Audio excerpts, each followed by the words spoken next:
कि दुनिया में सबसे बड़ा पाप है अपने आप को कमजोर समझना, क्योंकि तुम हो ही नहीं। वो तुमको तो डर लगता है इस वक्त ना, क्योंकि तुमने अपनी शक्ति को भी खोला नहीं है, तो तुमको डर लग रहा है कि भगवान किसी तरह से कोई नौकरी मिल जाए बस। तुम्हारा हाल हनुमान जी वाला है, समंदर सामने देखे कि ये कौन पार करेगा। कलयुग से तुम्हें एक ही आदमी बचा सकता है, हनुमान जी। हनुमान जी यानी ध्यान। 1 घंटा अपनी सांस पर ध्यान दे दो, अगर लग जाए तो शरीर में कोई व्याधि नहीं बचेगी, जो कि नामुमकिन है। अभी करके देख रहे थे 20 मिनट के लिए। अगर ये 2 चीज तुम हमसे सीख ले गए तो आईएएस की परीक्षा तो बहुत छोटी हो जाएगी तुम्हारे लिए।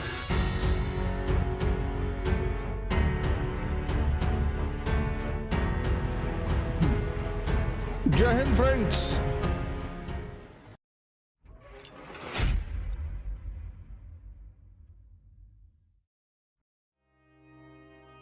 मतलब हम जब तुमको मॉडर्न वर्ल्ड हिस्ट्री और मॉडर्न इंडिया पढ़ा दें तो तुम्हारी जिंदगी में एक कमी पूरी हो जानी चाहिए कि अब तुमको इस बात का वो न रहे कि पढ़ना कैसे है और पढ़ना क्या है।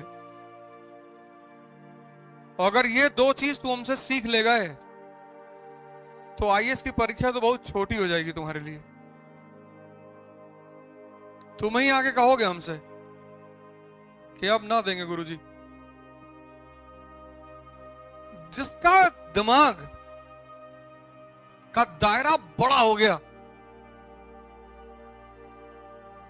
वो तुमको तो डर लगता है इस वक्त ना, क्योंकि तुमने अपनी शक्ति को भी खोला नहीं है, तो तुमको डर लग रहा है कि भगवान किसी तरह से कोई नौकरी मिल जाए बस। तुम अभी भयभीत हो, क्योंकि तुमको शक्ति से अपने परिचित नहीं हो तुम। तुम्हारा हाल हनुमान जी वाला है, समंदर सामने देखे कि ये कौन पार करेगा। बोले तुम ही करोगे। ये स्टालिन जो धर्म को गाली दे रहा है, उदयनिधि स्टालिन, वो हिंदू धर्म को थोड़ी दे रहा है, वो हिंदू धर्म की अज्ञानता को गाली दे रहा है। समझो इस बात को। हिंदू धर्म को कौन गाली देगा? क्योंकि मैंने पिछली बार भी तुमसे क्लास में पूछा, कई बार मैंने लोगों से पूछा, अब कितने लोग हो इस क्लास में जिन्होंने हनुमान चालीसा कम से कम 50 बार तो पढ़ी होगी? कितने लोगों ने पढ़ी? 1 2 3 4 5। तुमने पढ़ी? 8 सिद्धियां गिनाओ। ले देखो, इसको गाली दे रहा था वो।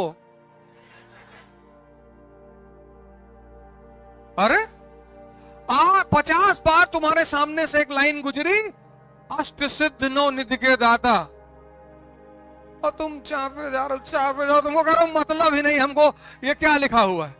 तुम उसको नाहक में गाली दे रहे हो उदयनिधि स्टालिन को। सही कर रहा है वो कोई गलत काम थोड़ी कर रहा है, क्योंकि जिसने हनुमान चालीसा जो समझ जाएगा वो कमजोर रह ही नहीं सकता। कलयुग में एक ही भगवान है, हनुमान जी। कलयुग से तुम्हें एक ही आदमी बचा सकता है, हनुमान जी। हनुमान जी यानी ध्यान। सोचो तुम 50 बार से ज्यादा पढ़ चुके होगे, तुमने कभी ध्यान ही नहीं दिया।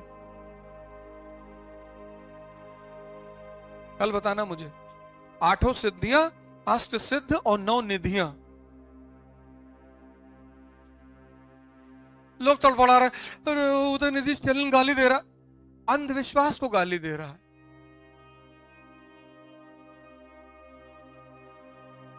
पचास बार पढ़े, उसमें लिखा हुआ है राम रसायन तुमरे पासा। तुम्हारे पास राम रूपी रसायन है। तुम कह रहे हो हमारे पास भैया है ही नहीं। है। कभी स्टालिन वो कारगिल पार्क में टहलना, उसमें विवेकानंद के बड़े सारे कोट्स लिखे हुए हैं। उसमें एक कोट बड़ा प्यारा है, एक ही लाइन का है कि दुनिया में सबसे बड़ा पाप है अपने आप को कमजोर समझना, क्योंकि तुम हो ही नहीं।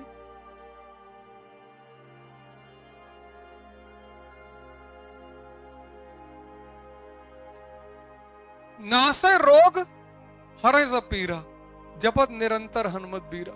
1 घंटा अपनी सांस पर ध्यान दे दो, अगर लग जाए तो शरीर में कोई व्याधि नहीं बचेगी। 1 घंटा, जो कि नामुमकिन है। अभी करके देख रहे थे 20 मिनट के लिए। सिर्फ एक वो इतनी महान किताब है, छोटी सी, वो इतनी महान किताब है वो, लेकिन उसको खोलने के लिए एक गुरु चाहिए, क्योंकि पहली लाइन वहीं से शुरू होती है, शिर गुरु चरण सरोज रज। तुम अकेले ना जान पाओगे उसका राज, तुमको खुद से वो नहीं पता चलेगी। तुमको एक आदमी चाहिए जो तुमको हर लाइन का मतलब बता दे कि देखो बेटा ये इसका मतलब ये है। और लास्ट में है जो ये पढ़े हनुमान चालीसा होए सिद्ध साखी गौरी सा, शंकर जी जैसा बना। हनुमान जी कह रहे हैं कि हमको स्मरण करोगे हम तुमको शिव जैसा बना देंगे। उदयनिधि स्टालिन धर्म को गाली नहीं दे रहा है, उदयनिधि स्टालिन अज्ञानता को गाली दे रहा है। मैं उसकी बात का बुरा ही नहीं माना, क्योंकि जो हनुमान चालीसा समझ जाए मार दे एक हाथ, धरती उरती फट जाए तुरंत।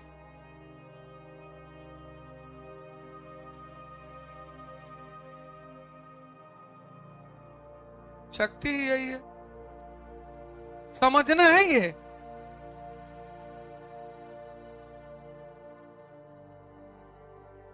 बीस लोग ढूंढ रहे हैं कश्मीर से कन्याकुमारी साइकिल चलाने के लिए, वो कोई तैयार नहीं हो रहा है।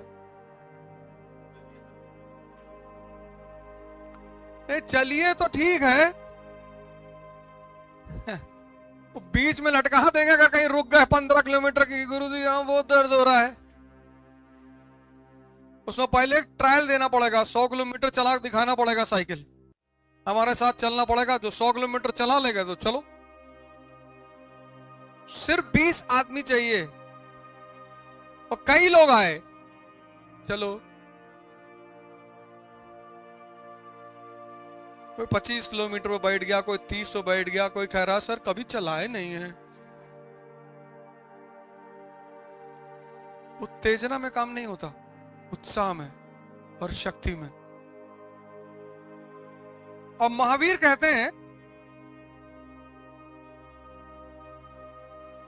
कि ज्ञान के 5 प्रकार हैं, मतलब 5 सोर्सों से ज्ञान मिल सकता है। एक वो कहते हैं मति, श्रुति, अवधि, मन पर्याय। मति मतलब इंद्रियों का ज्ञान, मतलब तुमने रॉड छुआ और वो गर्म है, तुम्हें ज्ञान मिल गया कि देखो गर्मी है इसमें। एक तो ये है मति। दूसरी श्रुति, सुनकर। तीसरी है अवधि, अवधि यानी समय। अब जब तुम नर्सरी के बच्चे को पानी में खेलते हुए देखते हो, स्कूल सूट वूट पहन के इसी से कूद रहा है, तो तुम उसको डांटते हो कि ये क्या बदतमीजी कर रहे हो। हम सब कर रहे हैं वो बदतमीजी, और बड़ी प्यारी बदतमीजी है वो, उसका अपना एक मजा है। अब तुमको लगता होगा इस वक्त कि जो बच्चा क्लास 8th में है वो बेवकूफ है, जो 35 साल वाले हैं उनके लिए तुम बेवकूफ हो, जो 45 साल वाले हैं उनके लिए 35 वाले बेवकूफ हैं, जो 55 साल वाले, क्योंकि समय के साथ अनुभव बढ़ता है, ज्ञान बढ़ता है। जैसे अभी इन्होंने कहा ना कि उम्र 40 के बाद ही सारा ज्ञान क्यों आता है, आता तो पहले ही है, 40 के बाद निखरना शुरू होता है। जैसे 16 में सचिन तेंदुलकर खेल रहे थे तो अच्छा खेल रहे थे, लेकिन नाम जब उनका हुआ तब वो 35 पहुंच चुके थे। किसी चीज में जो निखार, जैसे आज तुम पढ़ाना शुरू कर दो तो तुम हो सकता है बहुत अच्छा पढ़ा रहे हो, बहुत अच्छा कंटेंट दे रहे हो, लेकिन पढ़ाते पढ़ाते पढ़ाते पढ़ाते तुम्हें एक बात पता चलेगी कि यार बॉस पढ़ाना नहीं है, जिताना है। मतलब अगर तुम आईएएस को पढ़ाते हो लड़कों को और सिलेक्शन करवा दो, और उस लड़के को क्या चाहिए? कुछ लोग जीवन भर पढ़ाते हैं, कहते भैया हम हम कभी भैया मजाक नहीं किया, बहुत पढ़ा है, पता नहीं हमको कोई क्यों नहीं मानता। इतना थोड़ी पढ़ाना है। अब नर्सरी के बच्चों को देखो, ड्रेस व्रेस कायदे से टाई वाई लगाए, बाल वाल कायदे से करके स्कूल सीधे साधे बन के जा रहे हैं। उल्टा सीधा क्वेश्चन माँ बाप से पूछते हैं, टीचर से पूछते हैं कि पापा हम कैसे पैदा हुए थे। फिर ज्यादातर माँ बाप का वही आंसर है कि मंदिर के सामने जा रहे थे, शंकर जी तुमको दिए थे। अब आजकल के लड़के बहुत चालाक है, कह रहे हैं भैया वो सुहागरात वाला कॉन्सेप्ट खत्म हो गया, सब मंदिर से आ रहे हैं। 5 का जो लड़का है वो चुप हो जाता है, समझने लगता है धीरे धीरे, तो थोड़ी सी चीजें पकड़ में आनी शुरू हो जाती है कि ना ना ये सब तो झूठ बोल रहे हैं, खेल कुछ और ही है।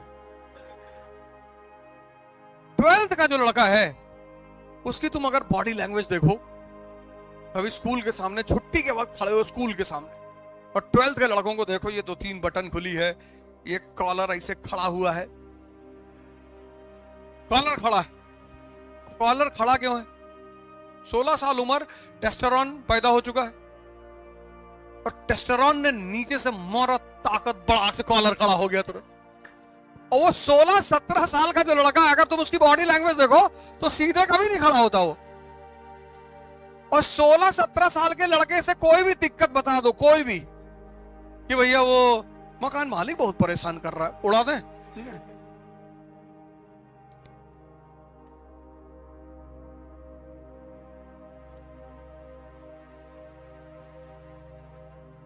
बस उस वक्त उसको पता नहीं चल पाता कि यार इस एनर्जी को अगर सही इस्तेमाल कर लिया जाए। जैसे तुम जाओगे सतगुरु के आश्रम में, तो वहां उनका अपना स्कूल है, कोई बच्चे को मारता नहीं है, और ज्यादातर लाइव पढ़ाने की कोशिश होती है, लाइव मतलब दिखाकर, डेमो देकर।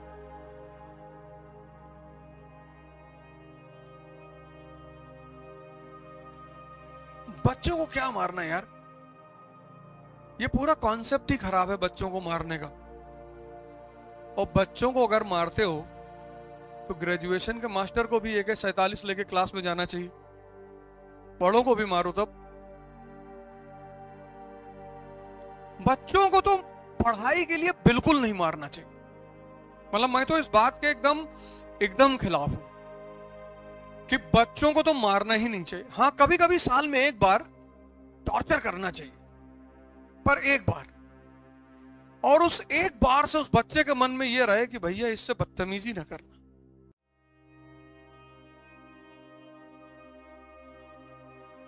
एक 22 साल का लड़का रात में 2 बजे घर लौट कर आया, पिताजी दरवाजे पर खड़े, और पिताजी ने लड़के से पूछा कि कहां थे, और उसने पलट के कहा कि तुमसे मतलब।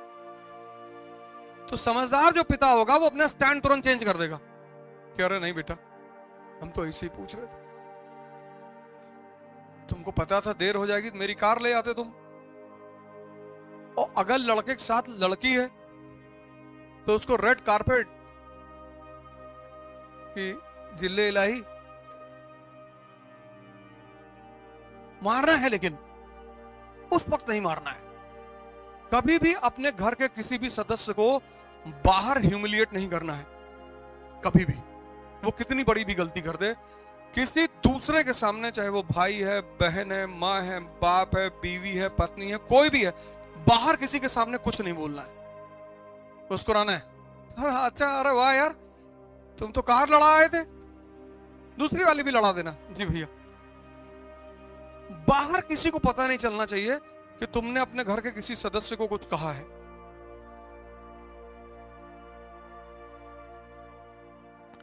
पर मारना है।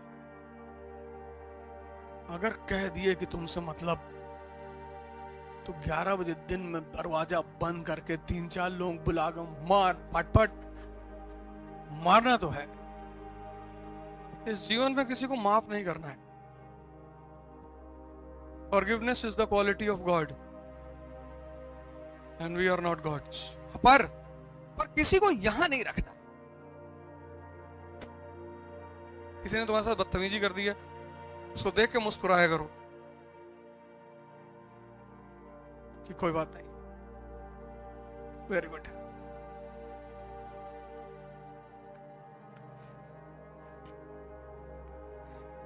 जैसे तुम लड़ रहे हो ना, ऐसे हम भी लड़ रहे हैं। हमारी तुम्हारी लड़ाई में फर्क सिर्फ इतना है कि तुम्हारी उम्र बहुत कम है और अनुभव भी कम है। तो मेरा अनुभव अगर ले लोगे जीवन में, तो इतने काम आएंगे तुमको, ये सब तो किताब में लिखा हुआ है। Old restriction. समझदार बाप एकदम स्टैंड को चेंज कर लिया कि नहीं नहीं कोई बात, आराम से तुम 4 बजे आया करो सुबह यार।